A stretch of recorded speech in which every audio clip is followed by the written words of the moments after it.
Okay everyone, here's someone you definitely want to be subscribed to, and that's Cut-A-Plug Metal Detecting.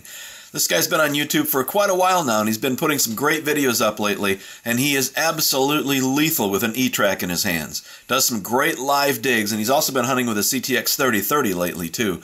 Gotta be subscribed to Cut-A-Plug Metal Detecting. Go check him out. He's this week's Shout Out of the Week.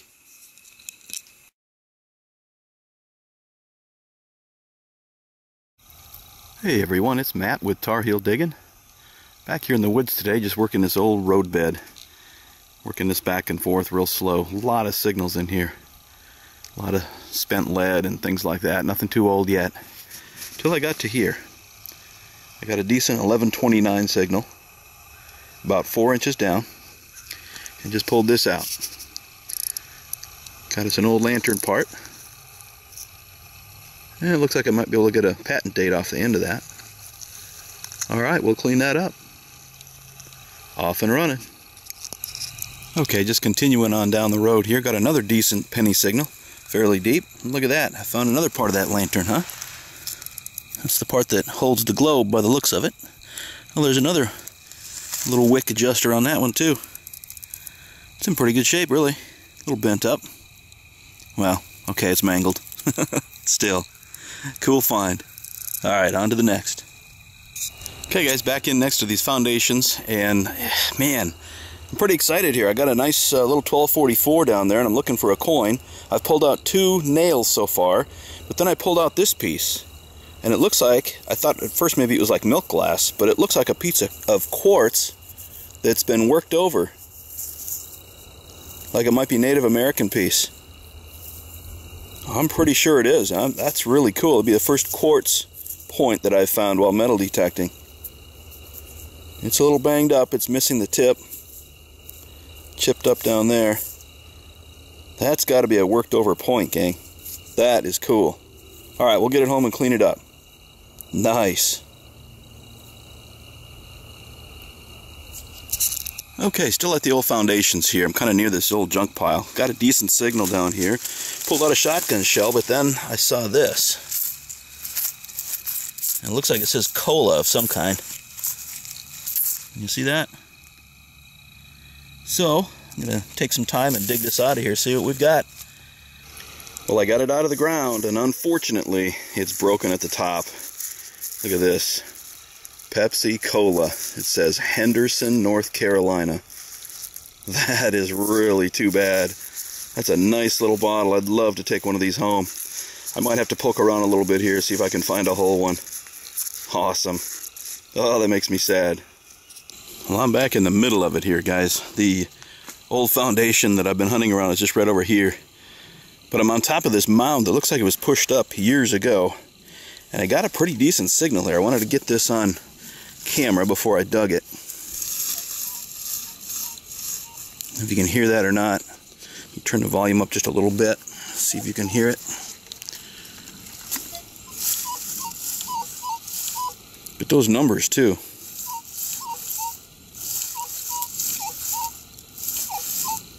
I don't know, guys. We'll take a look. I'll dig it up, see what we got. Hang on. Okay, I finally got down to it. It was underneath that root. Gosh, it was pretty close to 10 inches down. And check it out. Really cool brass lock.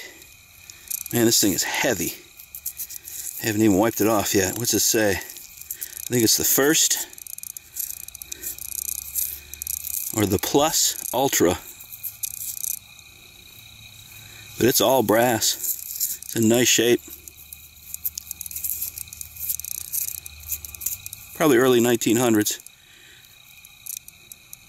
Sweet.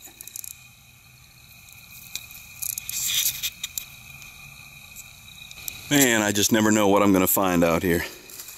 Had a strong 1245 down in this hole. Right here.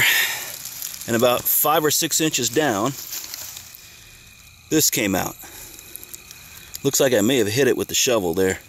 It's a little toy gun. But it's like made out of copper or brass or something. Looks like it's in really decent shape. Yeah. I'm going to be real careful about cleaning that up. Hopefully I'll...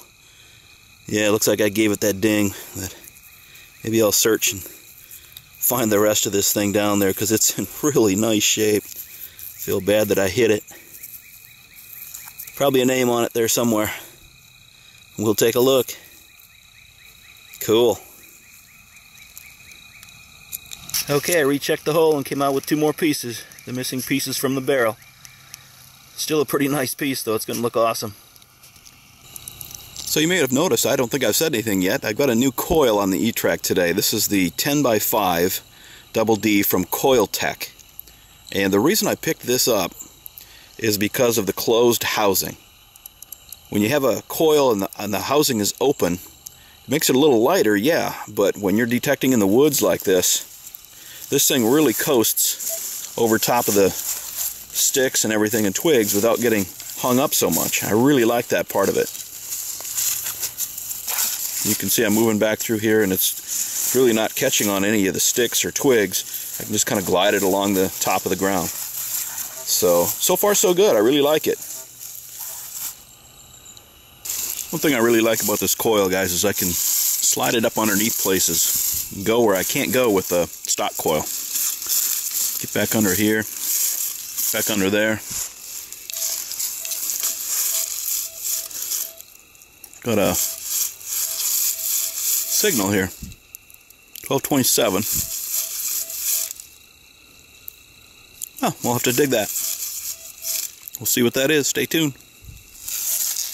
Okay, got it out of the hole. It was a top to a ball jar lid, canning jar lid. Alright. Well, I'm down under this mess of briars here, gang. And I got a 1242, pretty clear, about 5 inches down. I just popped the plug and pushed it up there with my foot. In fact, you can see my boot imprint right there. And something rolled out. We got something round in the ground right here. Let's take a look. Oh, maybe that's a great seal button right there. All right, nice coat size great seal. See what the back looks like. I still see a shank on there. It's a little bent up though. Wow. All right. I'll tell you what, that little Coiltek coil, it's earning its keep first day. First day out with it. Great seal button. I'm going to let it dry off, then I'll take it home and clean it with a toothpick.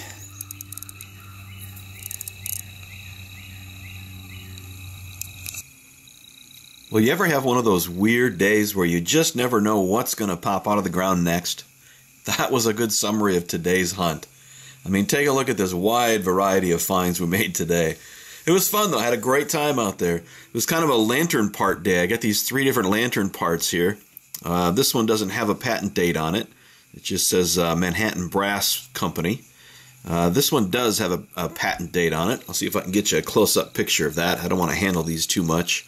I believe it's 1883 is the patent date on that one. April 20th. And the cap gun was definitely a highlight.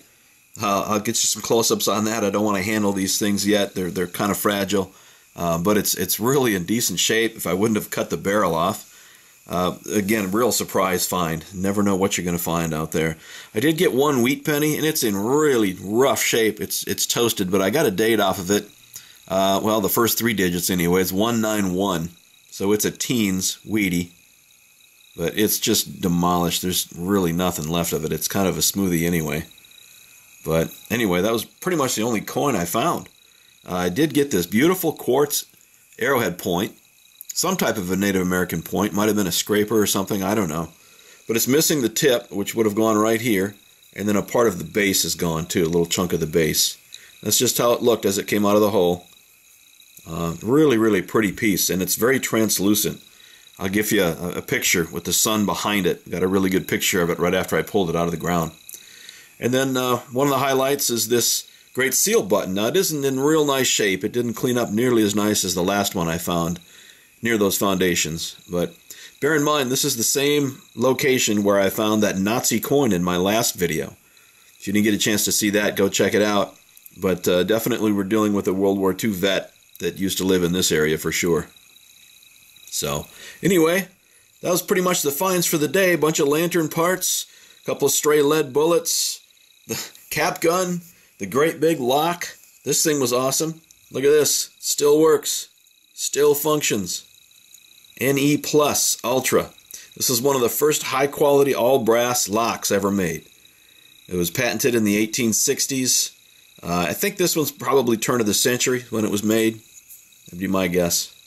But hey, I'll get you some close-ups on this stuff, guys. It was a fun hunt. Thanks for joining me, and we'll see you next time.